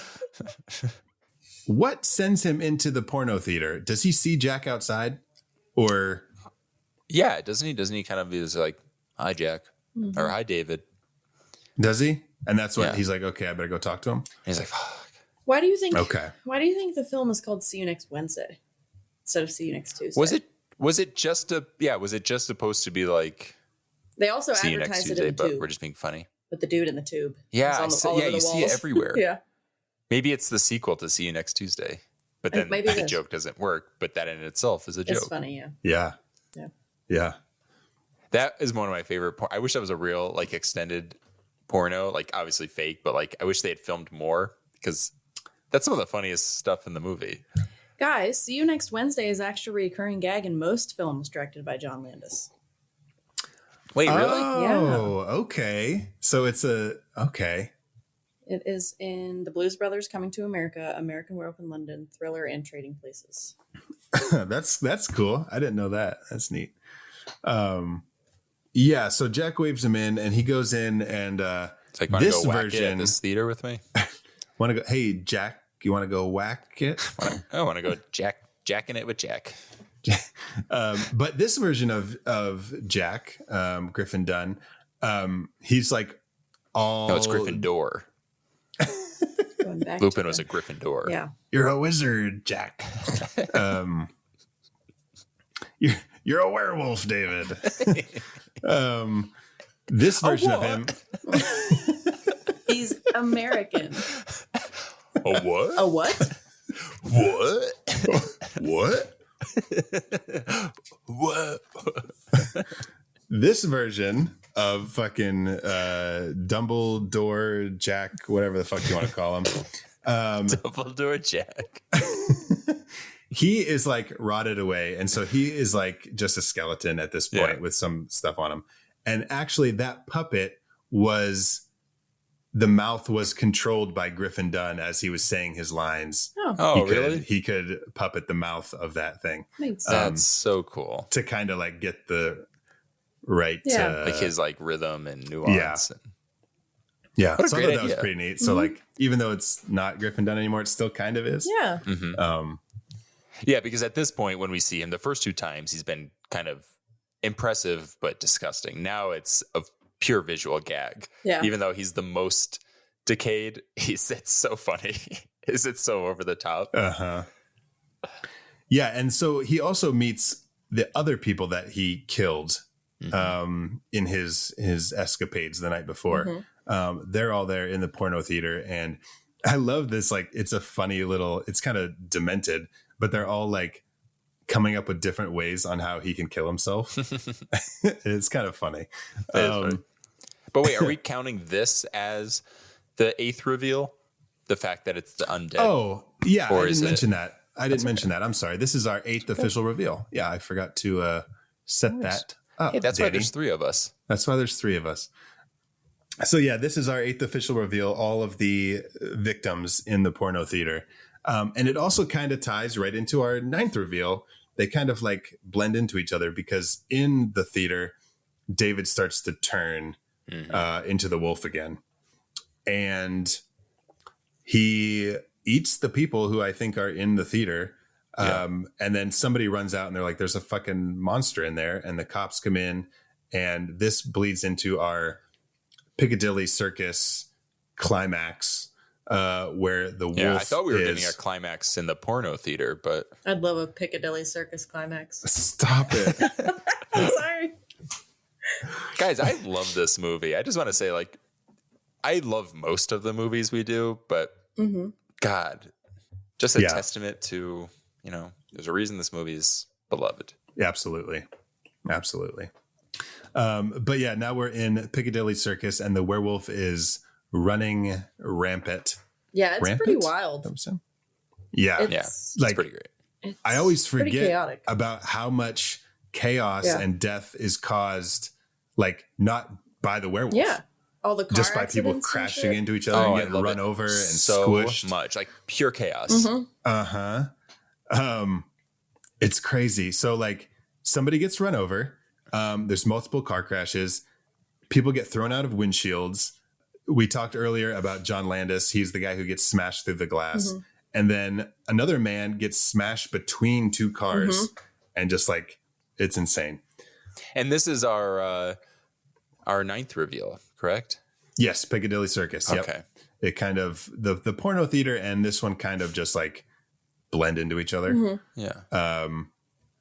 But he rips the cop's head off, and you see the cop's heads like fly across and like hits the hood of the car, which I thought was pretty cool. I know. I would never criticize this movie, nor would I give it. No, not. It's perfect. However, if they had the time and the money, I would not have been mad if they extended this scene like for sure, a minute or two. Like how much more bonkers and off the wall you could go with it would be so much fun. With that said, it's perfect. Yes. Yeah. God, there's that American in me just wants more and more and more. But I don't know if the wolf goes back there or if they kind of corner him back there, but somehow he ends up in a dead end alley. And he's trapped. But this is our 10th and final reveal for American Werewolf in London, where Alex sees David as the werewolf for the first time. And there's that moment where she says, "I love you, David." And like you see it in his eyes where he kind of like, he's in there somewhere. It's those puppy dog eyes. Yeah. It's those puppy dog eyes. Yeah. He's in there somewhere. But then ultimately, like, the beast wins. And so I have a question about that. Do you think it's even worth considering that maybe David, because the whole thing is the ghosts are telling David to kill himself. Do you think somewhere deep down, subconsciously, he cornered himself there?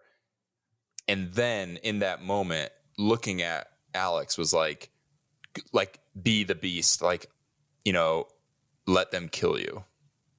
Or do you think it was just like he just had like a little moment of him showing and then the beast took over? Because I always assumed the latter, like the beast just took over. Yeah. Or was it something deliberate? Was this character making a deliberate choice? I don't think it was deliberate in that way. Okay. He's not Professor Lupin. Okay. You can't. Yeah. My take on it is always that he just like had that moment, but then the beast took over. I don't think that he cornered himself. No. Yeah. That I don't buy at all. But I could kind of see where he's like, he gets that moment and he's like, well, this isn't good for any of us. Let me end it. Let me attack her and they'll shoot me. Yeah. I don't really like, I could buy that, but really I think it's the former where he's just like, that's probably makes a the most beast. sense. Yeah. And then you see his dead body there, like naked David. And then there's a whole extended like 15-minute scenes after this where there's closure and the characters kind of come to terms with what happened and they clean up the city. Yep. And then like Alex walks up to the dead body and like leans over him and goes,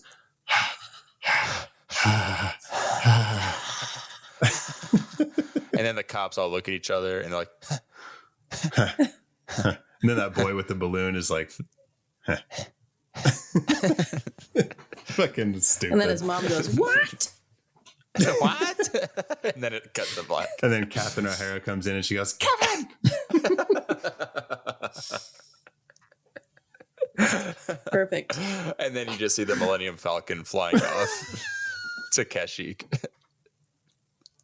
And then and then Jack's rotting corpse pops up and says, "Toasty."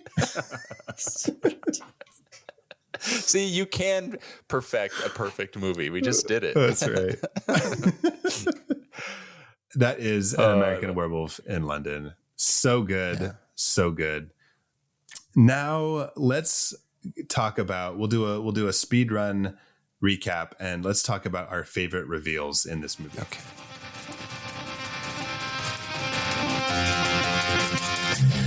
What's going on here? I don't see anything anywhere. That's how they get you. They're under the goddamn ground.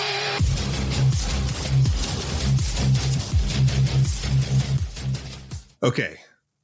Speed round recap. Here we go. Number 1, the attack on Jack and David. Boom.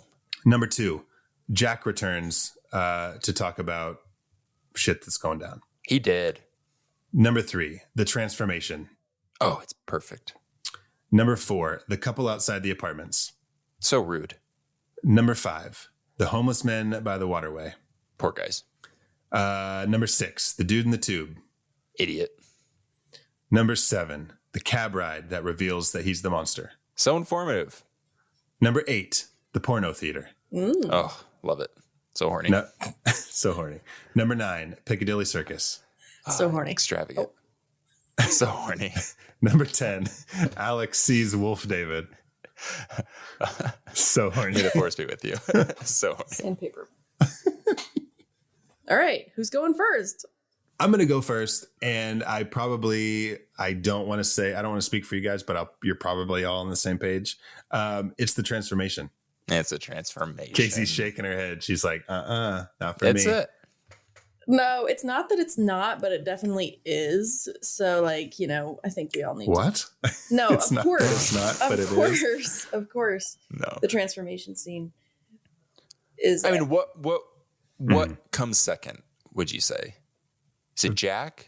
Piccadilly Circus. Not for me. Oh, yeah. No, mine's the dude in the tube. Dude in the tube. Or the opening. Jack and David getting killed. Guys, this movie is a perfect movie. Yeah. The fact that we obviously are going to default to the famous transformation scene, but the fact that we still can't agree on what's like the secondary. Yeah. It's a testament. They're all great. To perfection. Absolutely. Yeah, I just think the transformation scene, because it's so, number one, it's iconic, but also it was just like so, what's the word I'm looking for? Like, not revolutionary. That's not the word I'm looking for. Kind of. But it was, though. I mean, I think you could say that. The word? Yeah, it definitely set a standard. Innovating. Yeah. Innovating. Yeah, that's the word innovative. I'm looking for. Yeah. Horny. Man, when his hands stretched out. Ooh. Woo! It always gets me. Ooh, all that hair. What if Dick, Peep, and Susan was just in the window, like watching the whole thing? Now she knows what dog dicks look like. She gonna get that red rocket from me. But it is crazy in a movie that's already, like we said, like every scene is doing like all the heavy lifting because it's all so good. So for them for there to be a scene that is also doing the heavy lifting overall is just, it says so much. It's iconic for a reason. It's been talked about to death. So like there's really nothing more we can say about it that hasn't already been said elsewhere. Yeah. It's just perfect. It's just a great scene. It could be another version of this where Susan, I'm sorry, I'm back at Dick, Peep, and Susan. That's looking through fine. the window. We love Dick. No, she's always coming back. Where like she is like jealous of Alex. I'm not saying it would be a better version at all. It would be a worse version because this movie's great. But like she's jealous of like Alex, and so like Alex and David go back, and then Susan like tries to hook up with David while Alex is gone. She like comes to the apartment, but then he like fucking turns into the werewolf. I think that's a cool idea. While they're having sex. That's a great, She looks down and she's, ew, never mind. Yeah. She says a red rocket. Yeah. But then you're walking a fine line between bestiality, what's legal. Yeah. Well, I didn't say they were having sex. No, I did. Oh. Casey and I are like, think about Hell it. yeah. Man, wolf man, woman sex. Hell yeah. Huh? It's got to be somewhere. Okay, well, now it is time for a segment that we like to call The Real Monster. Run, run, run as fast as you can. You can't catch me. I'm the gingerbread man. You're a monster. I'm not the monster here. You are. You and the rest of that fairy tale trash poisoning my perfect world.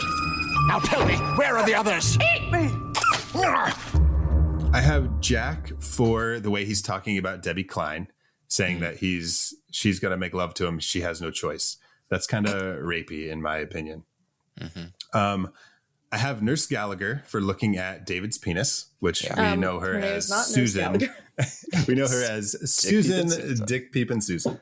We know her as Dick, Peep, and Susan. Susan. Dick, Peep, and Susan. Dick, Peep, My and name's Susan. Dick Peekin. Dick Peekin. Susan. Susan. But then the only one that we haven't talked about that I'll mention, it's more of a serious real monster. Real monster. Real Shut monster. up. Shut up. That Dick, Peep, and Susan's a real Dick, monster. Peep, and Susan, real monster. Who's your real monster, How I Zach? met your monster.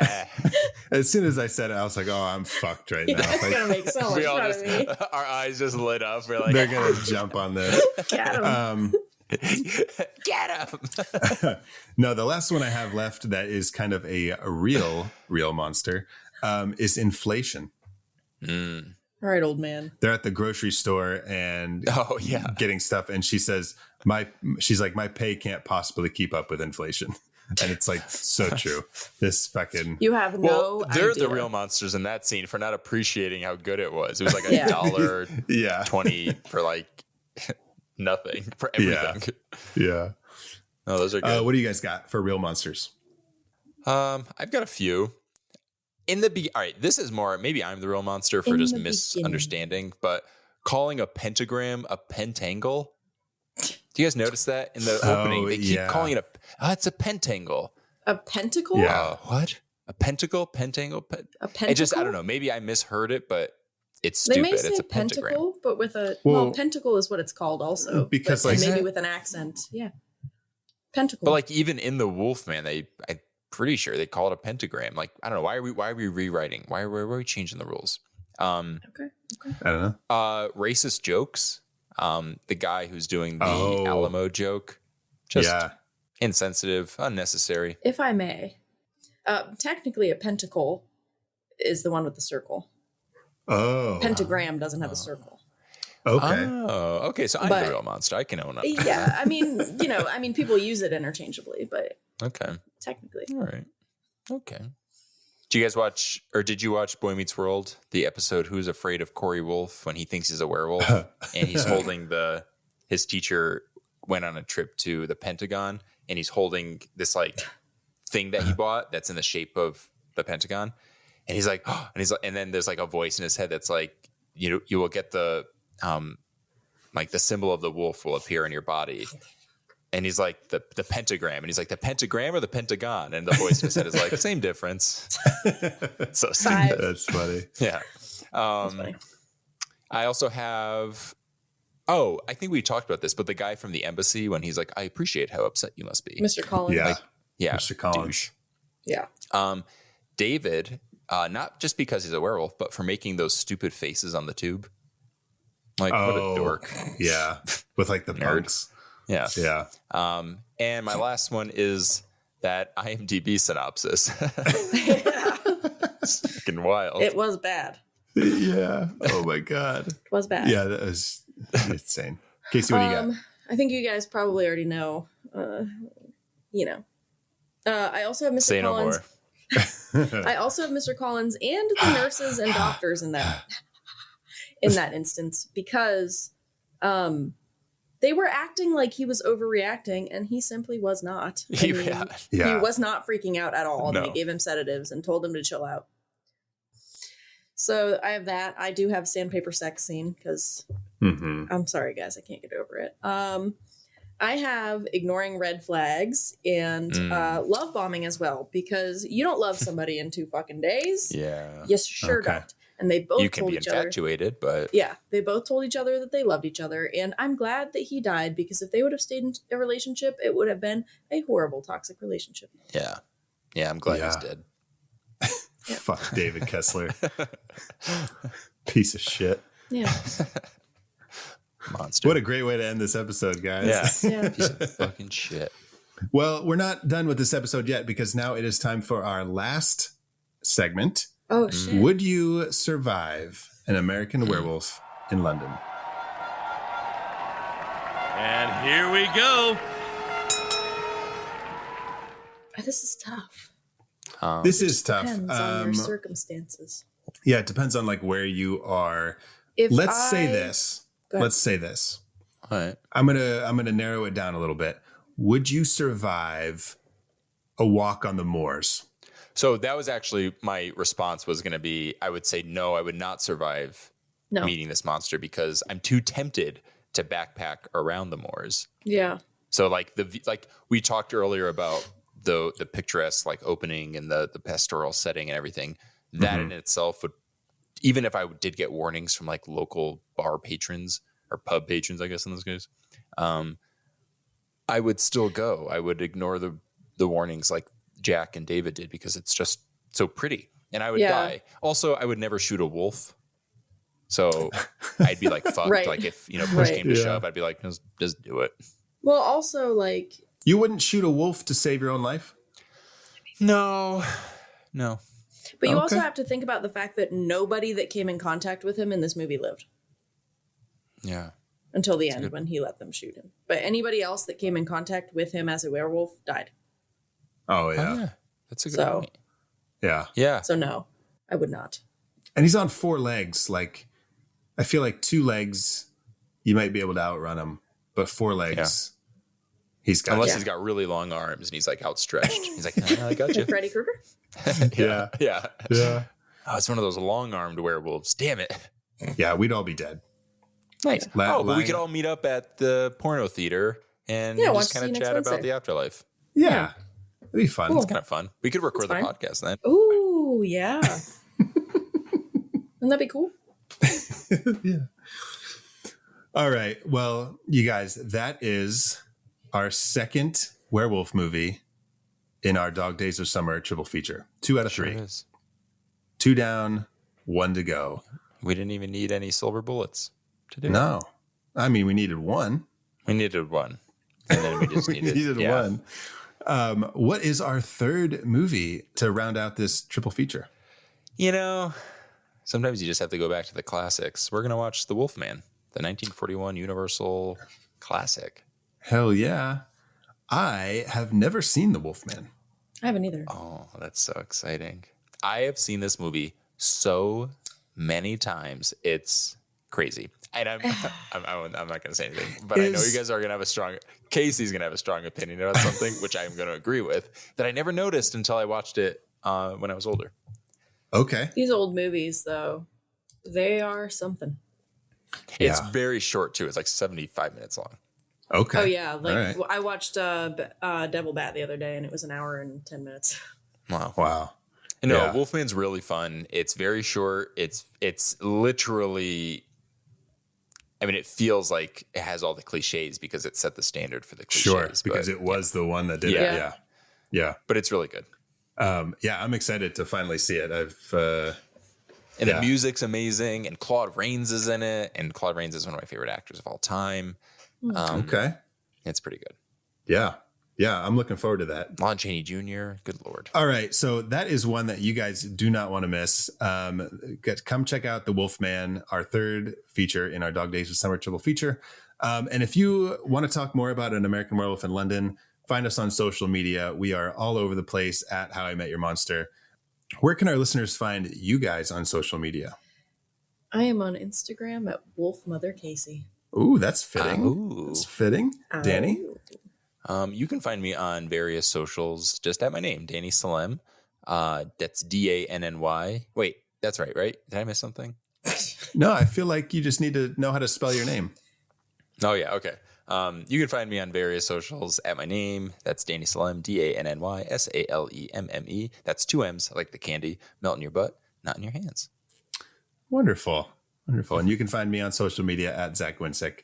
If you're enjoying How I Met Your Monster, we would absolutely love if you could head to Apple Podcasts or Spotify and leave us a 5-star review. That would just help us out a lot, and we would love you forever. We already do love you forever, but we would love you forever with a cherry on top, and maybe a little bit of a shoulder kiss. When I say that, when I do that, it makes me want to say, "He said I can smell your cunt." Dr. Lecter. Yeah, if you're this far into the episode, I can see you next Wednesday. See you next Wednesday. Go back and listen to our Silence of the Lambs episode. I'm pretty sure that's like one of our best. That was we had a lot of fun on that one. That was a solid one. That's a good episode to check out. And if you want to share this show with your friends, that's a good episode to point them to. Yeah, sharing is caring. Unless you're a werewolf, don't share your blood because then they'll be undead or a werewolf. Yep. You'll extend the curse. Woohoo! I mean, wah. Zach, wait a minute. Zach, have you been a werewolf this whole time? This is why he specifically said, guys, let's when we record, make sure it's not a full moon. Yeah. And we were like, why? And you said, no reason. No reason in particular. Just got things to do that night. All All right, well, I'm going to go find some silver and a bullet maker, and I'll see you for our next episode, where I'm definitely not going to shoot you with a silver bullet. Okay. Well, until next time, thank you all for listening. Now go meet some monsters.